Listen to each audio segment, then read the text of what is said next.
എന്റെ ഈ മത്തങ്ങ പോലത്തുള്ള കണ്ണും വെട്ടിച്ച് എന്റെ പറമ്പിലെ ഒരു ചക്കയും കൊണ്ടുപോകാന്ന് ഒരു വവ്വാലും വിചാരിക്കണ്ട, അതും പഴുത്തതും. ഓ, അവൾ ഇന്നും ചക്കയും കൊണ്ട് ഇറങ്ങിയിട്ടുണ്ട് എന്നാണ് നിങ്ങളുടെ മനസ്സിൽ തോന്നിയെന്ന് എനിക്കറിയാട്ടോ. പ്രഹ്ലാദം വയറ് വലിച്ചു കീറുന്ന പോലെ എടുക്കുന്ന ഈ ചക്കയ്ക്ക് 450 രൂപ മുതൽ 4500 വരെ വിലയുണ്ട് ഓരോ സ്ഥലങ്ങളിൽ. ഇത് വരിക്കച്ചക്കയല്ല, കൂഴച്ചക്കയാണ്. അതുകൊണ്ട് തന്നെ നന്നായിട്ട് വലയും ഉണ്ടായിരുന്നു. ചക്ക കഴിക്കുന്ന കണ്ടപ്പോഴേ അമ്മ പറഞ്ഞു, നാളെ ഇനി ഇവിടെ നിന്ന് സ്പൈഡർമാനെ പോലെ ചാടി ചാടി നടക്കരുതെന്ന്.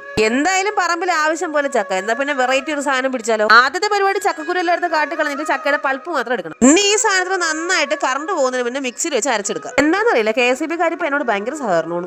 എല്ലാ വീട്ടിലും കാണാൻ വേണ്ട ഇതുപോലൊരു കുഴിയുള്ള പാത്രം, അതിനകത്തൊക്കെ ഇട്ട് നന്നായിട്ട് അരിച്ചെടുക്കാന്ന് പറഞ്ഞപ്പോ ഭയങ്കര എളുപ്പമായിരുന്നെങ്കിൽ അത് ചെയ്യാൻ മുടിഞ്ഞ പാടായിരുന്നു. അരിച്ചരിച്ച അവസാനം എന്റെ കയ്യിലെ നെട്ടും ബോൾട്ടും വരെ അഴിഞ്ഞു വീഴാറായി. ചക്ക നോക്കി വെച്ചിട്ട് വവ്വാലുകൾ വന്ന് എന്നെ പഞ്ഞു കിട്ടാലും ഇന്ന് ഈ ചക്ക ഞാൻ ഇവിടെ ഇരുന്ന് അരിച്ചു തീരൂല. പാത്രത്തിന്റെ അടിഭാഗം മുഴുവൻ ഇതൊന്നും കണ്ടൽ കാടാ. ഇത് കണ്ടിട്ട് ഒരു ഗ്ലാസ് കാപ്പി എനിക്കൂടെ താന്നും പറഞ്ഞ അച്ഛൻ ഗ്ലാസ് എടുത്തോളൂ. ശർക്കര ഒരുക്കാൻ പറ്റും. അതിനാണ് 2 മണിക്കൂർ കൊതുവിന്റെ കടിയും കൊണ്ട് കുത്തിയിരുന്ന് അരിച്ചെടുത്ത ചക്ക നമുക്ക് ഇനി നന്നായിട്ട് വേവിച്ചെടുക്കാം. ചക്ക ഒരു അര വേഗമാകുമ്പോൾ ഉരുക്കി വെച്ചിരിക്കുന്ന ശർക്കര പാനി ഒഴിച്ചു കൊടുക്കാം. പാനി എടുത്ത് ഒഴിക്കുന്നതിനൊക്കെ ഉള്ള ശർക്കര നന്നായിട്ട് അരിച്ചിട്ടാണ് ഒഴിക്കുക. അല്ലെങ്കിൽ അവസാനം കല്ല് കടിച്ചിട്ട് ഉള്ള പല്ലും കൂടെ പോയി കിട്ടും. ശർക്കര പാനിയിൽ കിടന്ന് ചക്ക നന്നായിട്ട് വെന്ത് കുഴഞ്ഞ് വറ്റി വരണം. ചക്ക നന്നായിട്ട് കട്ടിയാകുമ്പോൾ നെയ്യ് ഒഴിച്ചു കൊടുത്തിട്ട് ഇളക്കാം. ഇല്ലെങ്കിൽ ഇളക്കി മനുഷ്യന്റെ കൈ ഒടിയും. ഇരുന്നിരുന്ന് നട്ടലിന്റെ ഒരു ഭാഗം വാദം വന്ന പോലെ ആയപ്പോൾ പിന്നെ എണിച്ച് നിന്ന് ഇളക്കാന്ന് വിചാരിച്ചു. ഇടയ്ക്കിടയ്ക്ക് നെയ്യ് ഒഴിച്ചു കൊടുത്ത് വേണം ചക്ക നന്നായിട്ട് വരട്ടിയെടുക്കാം. ഇനി നന്നായിട്ട് പൊടിച്ചെടുത്ത ഏലക്കും കൂടെ ചേർത്തിട്ട് വരട്ടിയെടുക്കാം. വേണ്ട ഉറങ്ങിക്കിടന്ന അമ്മ എണീറ്റ് വന്ന് അനാക്കൊണ്ടേ പോലെ എന്നെ നോക്കുന്നത് എന്താണെന്നില്ലേ. ഈ അടുപ്പിന്റെ മണ്ടയിൽ നിന്ന് കരിഞ്ഞുകൊണ്ടിരിക്കുന്ന ഉരുളി അമ്മയുടെ പുതിയ ഉരുളിയായിരുന്നു. എന്റെ ഉരുളി ഭഗവാന്മാരെ ഇന്നത്തെ ഏറി തേങ്ങ കൊണ്ട് തന്നെ. തേങ്ങയുടെ കാര്യം പറഞ്ഞപ്പോഴാണ് ഓർത്തത്, വേണ്ട ഈ പരുവാകുമ്പോൾ തേങ്ങയോ അണ്ടിപ്പരിപ്പൊക്കെ ഇട്ട് കൊടുത്താൽ അടിപൊളിയാവും കേട്ടോ.